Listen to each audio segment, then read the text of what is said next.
Few things are as uplifting as the greatest moments in sports. And nothing brings us together quite like Team USA at the Olympic Winter Games. From NBC Universal's iconic storytelling to the innovative technology across Xfinity and Peacock, Comcast brings the Olympic Games home to America, sharing every moment with millions. When Team USA steps onto the world stage, we're not just watching, we're cheering together. This winter, we're all on the same team. Comcast, proud partner of Team USA.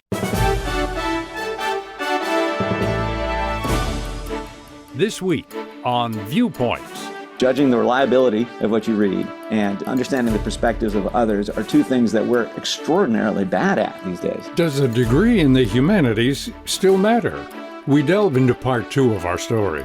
Then, dam removal is certainly the number one way of restoring a river. You know, when you think of a river, you have to think of what is the fundamental characteristic of a river. It's its flow. How dam removal is restoring Americans' rivers. I'm Marty Peterson. and I'm Gary Price. These stories in depth this week on your public affairs magazine, Viewpoints. Few things are as uplifting as the greatest moments in sports. And nothing brings us together quite like Team USA at the Olympic Winter Games. From NBC Universal's iconic storytelling to the innovative technology across Xfinity and Peacock, Comcast brings the Olympic Games home to America, sharing every moment with millions. When Team USA steps onto the world stage, we're not just watching, we're cheering together. This winter, we're all on the same team. Comcast, proud partner of Team USA.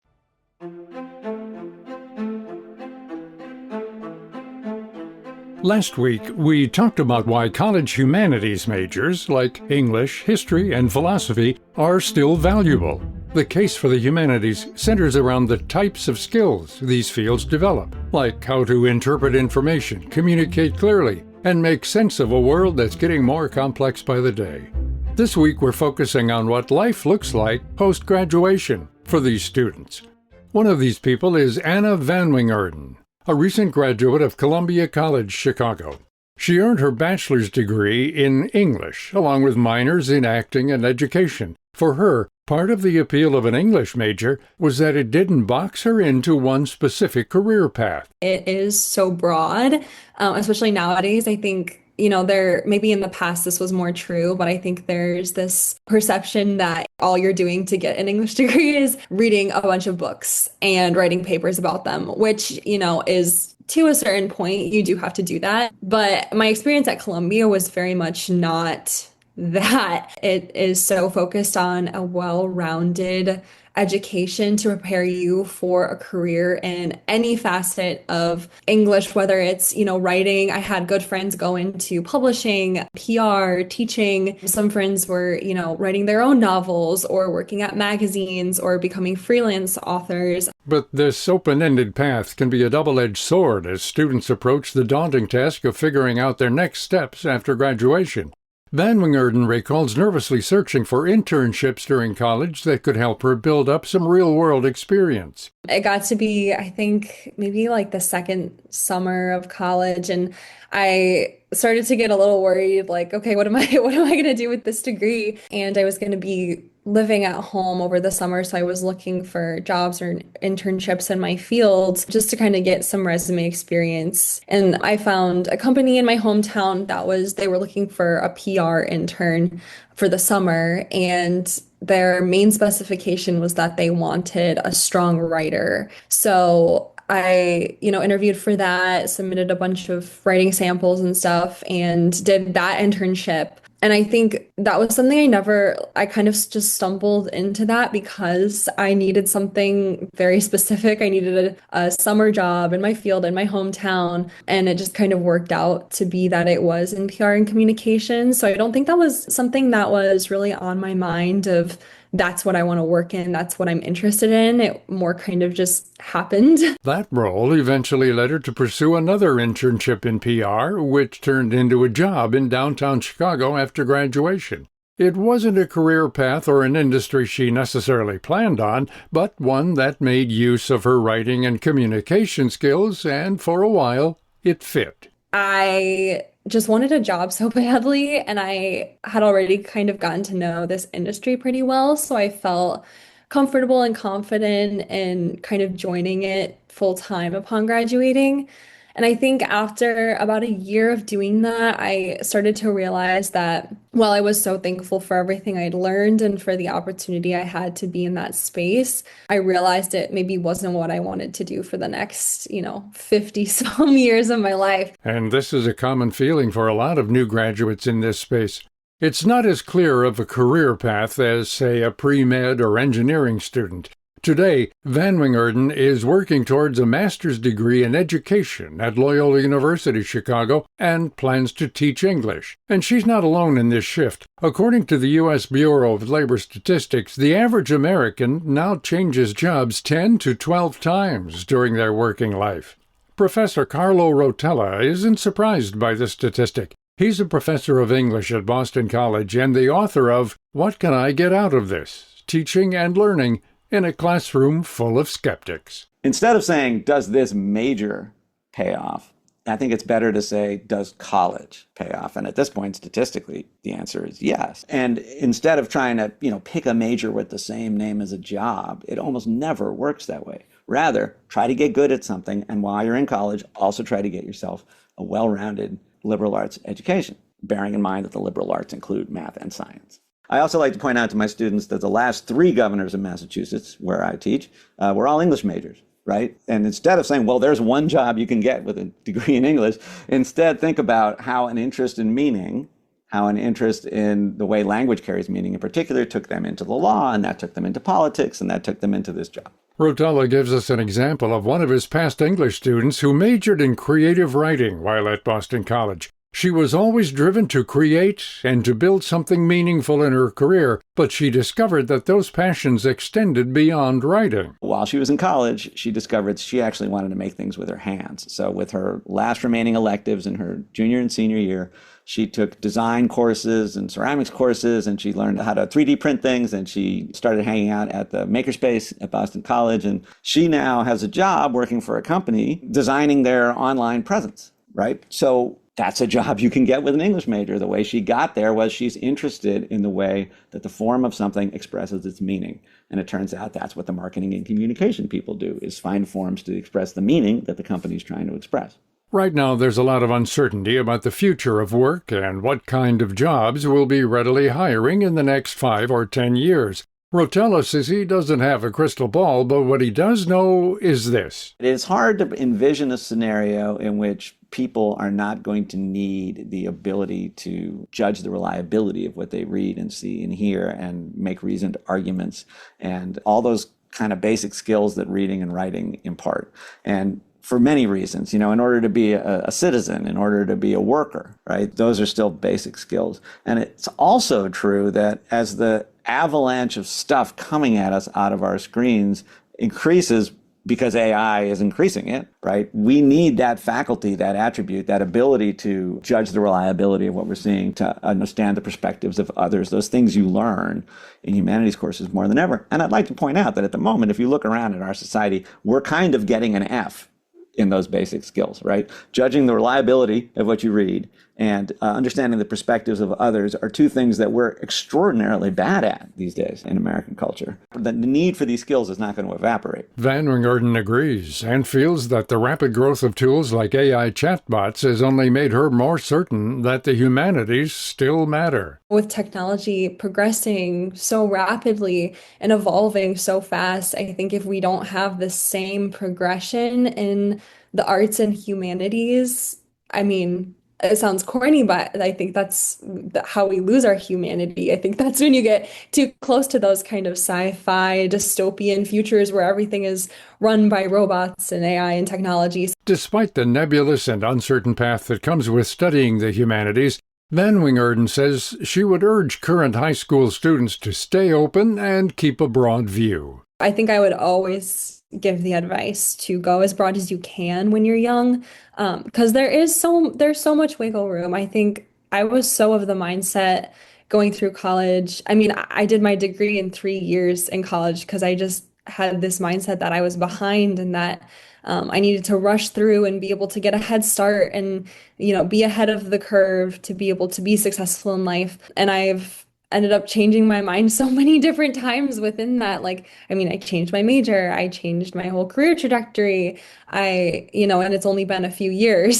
So I think giving yourself the room to be able to experiment with different things, whether that's, tacking on minors just to be able to learn more or exist in different community spaces. I think just give yourself as many options as you can so that the opportunity is all that more plentiful, especially in a job market like the one we have today. In the end, the most useful degree may not be the one that trains you for just one role. Instead, it might be the one that gives you room to pivot, reassess, and keep growing.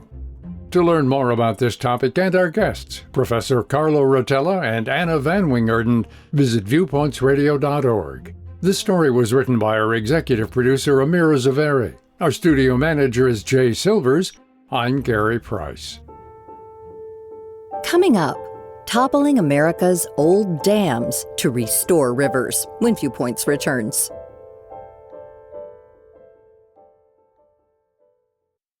There's a difference between liking a house and actually getting it. Redfin is built to close that gap. Redfin agents close twice as many deals as other agents. So when you find a home you love, you're not a step behind when it's time to make an offer.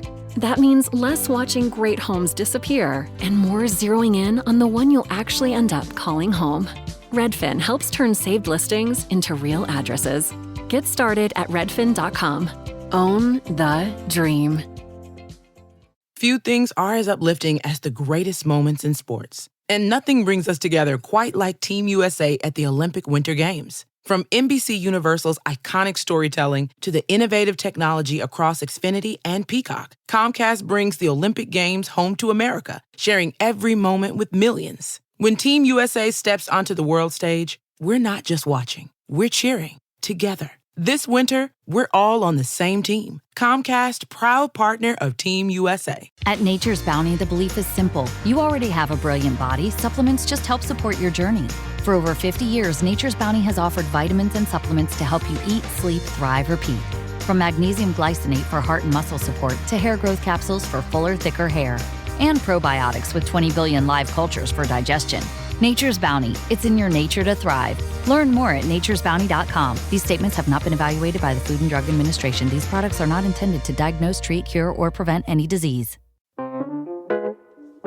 Not sure how to tackle your taxes?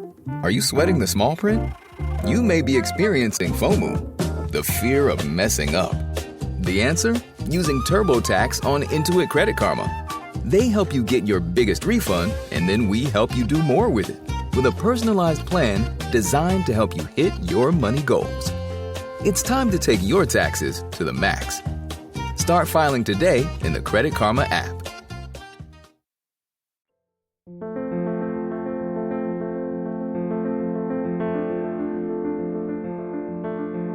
America is home to more than 4.4 million miles of rivers and streams.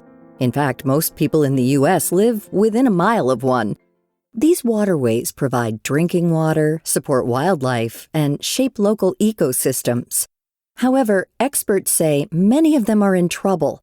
Half the rivers in the U.S. are so polluted that water quality for both drinking and recreating is unsafe.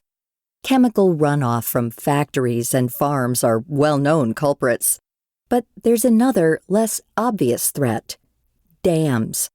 Across the country, tens of thousands of dams block the natural flow of rivers. While many were built for good reason, providing power, flood control, and water storage, experts say a large number have outlived their lifespan. Dam removal is certainly the number one way of restoring a river. When you think of a river, you have to think of what is the fundamental characteristic of a river. It's its flow. And the flow in a river is never steady. It's like a heartbeat, and to keep our bodies healthy, sometimes we need to exercise. We really need to elevate our heartbeat. Rivers are the same. To keep a river healthy, sometimes you really need to have these high energy flows that move a lot of nutrients and materials through a river system. So by taking out a dam, what you are doing is immediately resuscitating a river's kind of natural heartbeat, that pulse of flows that defines its own health and the ecosystem that evolves from it. That's Dr. Ann Willis, California Regional Director at the nonprofit American Rivers and a senior advisor to the American Rivers Action Fund.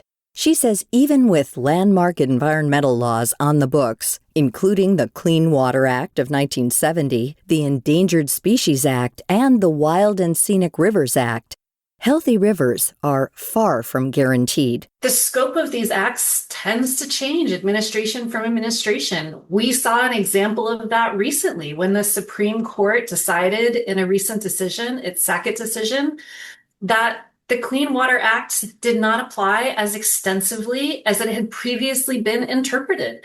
And that removed protections from the majority of surrounding wetlands and other areas that are integral to keeping our rivers healthy. So when acts and how they are applied are reinterpreted, that's a very fast way of changing the amount of protection that rivers have. And acts don't automatically apply to every mile of a river. They take intentional advocacy to make it happen. That's the case with the Wild and Scenic Rivers Act. It exists, but there has to be congressional legislation that then applies that act to specific segments of rivers. Willis says that currently only a small percentage of rivers in the U.S. have made it through that legislative process. So there's really a huge opportunity and need for advocacy to ensure that these acts are both applied consistently and applied at all. One such advocate is Amy Bowers Cordalis, author of The Water Remembers: My Indigenous Family's Fight to Save a River and a Way of Life. She's also a Yurok tribal member. The Yurok have been fishing salmon on the Klamath River in southern Oregon for hundreds of years. In 1911, the first of 4 dams was built on the Klamath when Cordalis's grandmother was just a child. 3 more dams were completed by 1964. There were about 2,000 acres of reservoirs behind the 4 dams, and every summer there would be toxic blue-green algae blooms in those reservoirs, and then that would flow down the whole river, and it would pollute the river, and it caused all kinds of fish diseases. Of course, the one I write about in the book is the 2002 fish kill, but there were also baby fish kills, the little babies, the outmigrating babies that really, for several years, were just killed by a fish disease because of bad water quality. Cordalis formed the Ridges to Ripples Indigenous Conservation Group, working decades alongside countless others to bring the 4 dams down and restore the Klamath. The effort took decades, but finally the group was victorious. Klamath Dam removal began in September 2023. The final dam came down in 2024. Cordalis says today the Klamath River is thriving. And it is remarkable to witness its recovery. It's something that I obviously hoped for and worked for my whole life. My ancestors hoped for its healing, but I never really knew with certainty if I would witness it in my lifetime. The final dam came down in September of 2024, and that reconnected the river for the first time in 100 years. 3 days later, adult salmon went past the former dam site and up into historical spawning grounds they hadn't been able to access in over 100 years. And then this year, they have come back as adults in numbers 30% greater than last year. And so we're just sort of seeing, from a Yurok perspective, we call it world renewal, where the world is literally coming back into balance. And so we're seeing that through the salmon's return. The Klamath River Dam Removal Project was the largest such undertaking in U.S. history. Willis says it's hard to quantify whether the Klamath River is 30, 50, or 80% restored. We're encouraged that the health of the river is certainly outperforming anybody's predictions. We know this because of ongoing water quality monitoring that's happening in the river, looking at levels of nutrients in the river, looking at temperature levels in the river, looking at dissolved oxygen in the river. So we know that the river is rapidly on its way to recovery, but time will tell how quickly that happens. And it really goes to show how the fastest way to restore a river is really to get out of its way. We, the community, the Klamath River Renewal Corporation, took 4 outdated, obsolete, large pieces of infrastructure out of the river, and immediately the river started to heal itself. Willis says that many dams in the U.S. were constructed in the early to mid-1900s when hydroelectric power was quickly growing. At the time, it was cutting-edge infrastructure. However, today there are many other ways to produce electricity, including wind and solar, that can create power more efficiently and at a lower cost. When we think about a dam, it has a useful lifetime. They were never meant to be permanent. So when a dam comes to the end of its lifetime, it's really important to ask the question, is this still the right technology we need to provide the service to communities? Or are there better, cheaper, safer, more reliable ways to do it that then also give us the benefit of being able to restore key environments in our rivers? Over the last century, more than 2,000 dams in the U.S. have been removed. Yet roughly 90,000 remain, many of them aging structures that no longer serve a clear purpose. The one thing that I love to share with people is that, I wasn't a river person growing up. I was one of these people who lived within a mile of a river and didn't know it. And so it's really become wonderful to me to share the stories of rivers, but then to also ask people, find your river, find that place that is near where you live, because I guarantee that there is something wonderful to be discovered there, and it's worth learning about. Amy Bowers-Cordalis says her book is a blueprint for advocacy groups working on river restoration through dam removal. Her book, The Water Remembers: My Indigenous Family's Fight to Save a River and a Way of Life, is available now online and can be requested through your local bookstore. To find out more about our guests this week, visit viewpointsradio.org. This story was written and produced by Polly Hansen. Our executive producer is Amira Zaveri. Our studio manager is Jay Silvers. I'm Marty Peterson. Viewpoints returns in just a moment. Few things are as uplifting as the greatest moments in sports. And nothing brings us together quite like Team USA at the Olympic Winter Games. From NBC Universal's iconic storytelling to the innovative technology across Xfinity and Peacock, Comcast brings the Olympic Games home to America, sharing every moment with millions. When Team USA steps onto the world stage, we're not just watching, we're cheering together. This winter, we're all on the same team. Comcast, proud partner of Team USA.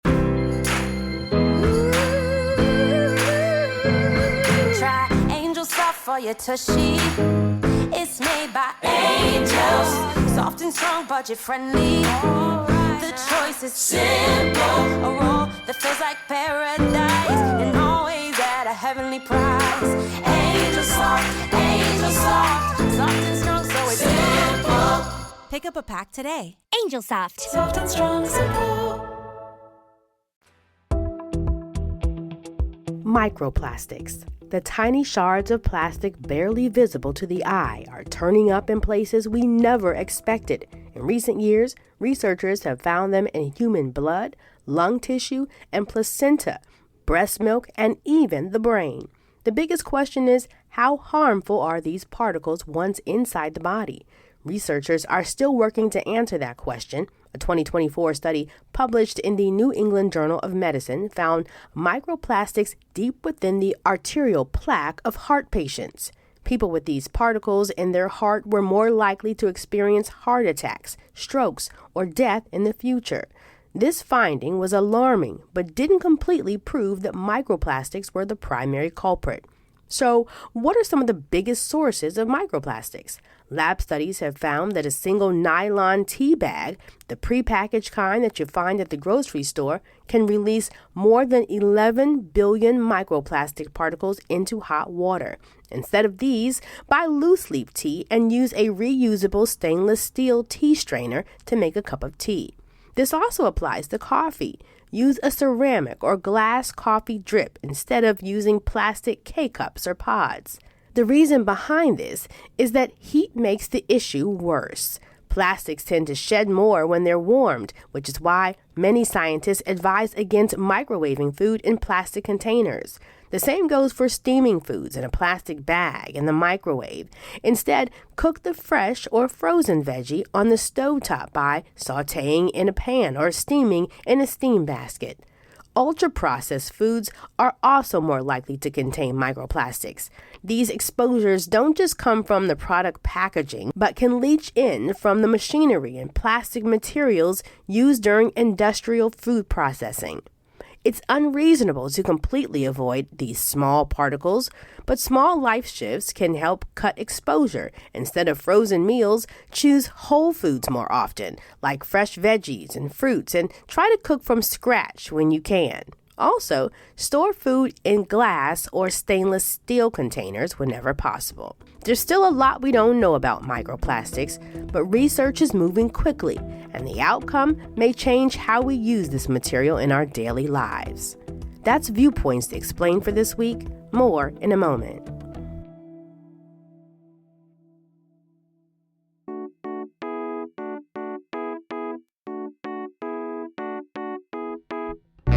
Welcome to Culture Crash, where we examine what's new and old in entertainment. Harry Styles has been famous since he was a teenager, traveling the world as a member of One Direction and then launching his solo career. On his own, he's managed to hit stratospheric heights across a number of endeavors. He won the Grammy for Album of the Year for his 2022 album Harry's House, acted in several films including the 2017 Best Picture nominee Dunkirk, and even completed the Berlin Marathon in less than 3 hours. Now 32 years old, Styles just released his 4th solo album, called Kiss All the Time, Disco Occasionally, which sees the mega celeb dealing with fame, yes, but also more common concerns like going through a breakup, being reached out to by an ex, and watching his friends settle down with, apparently, American girls. But what the album seems most intent on is making its listeners dance, with Styles sounding freer than ever and exploring new electronic dance soundscapes and influences that include LCD Sound System. To celebrate its release, Styles recorded a live performance of the album and released it on Netflix. The ensuing concert film, One Night in Manchester, showcases both the natural charisma of a leading man who's been touring the world for 15 years and the musical collaboration it takes to create the balanced groove of Ready Steady Go or the triumphant finale on Carla's song. After listening to the album a few times through, I keep finding myself drawn to the electro-pop longing on Season 2 Weight Loss, as well as the sassy confidence of Taste Back. On the whole, the album Kiss All the Time, Disco Occasionally is fun, fizzy pop, full of funky bass lines and driving drum beats that showcase a new side of Harry Styles as an artist and can be easily enjoyed on a night out, a hard run, or a simple Sunday catching up on chores around the house. Works for me. I'm Evan Rook. Few things are as uplifting as the greatest moments in sports. And nothing brings us together quite like Team USA at the Olympic Winter Games. From NBC Universal's iconic storytelling to the innovative technology across Xfinity and Peacock, Comcast brings the Olympic Games home to America, sharing every moment with millions. When Team USA steps onto the world stage, we're not just watching, we're cheering together. This winter, we're all on the same team. Comcast, proud partner of Team USA. And that's Viewpoints for this week.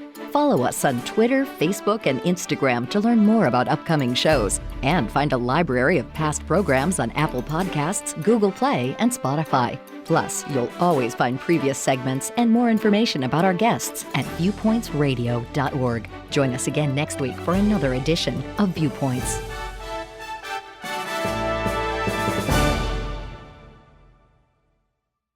Few things are as uplifting as the greatest moments in sports. And nothing brings us together quite like Team USA at the Olympic Winter Games. From NBC Universal's iconic storytelling to the innovative technology across Xfinity and Peacock, Comcast brings the Olympic Games home to America, sharing every moment with millions. When Team USA steps onto the world stage, we're not just watching, we're cheering together. This winter, we're all on the same team. Comcast, proud partner of Team USA.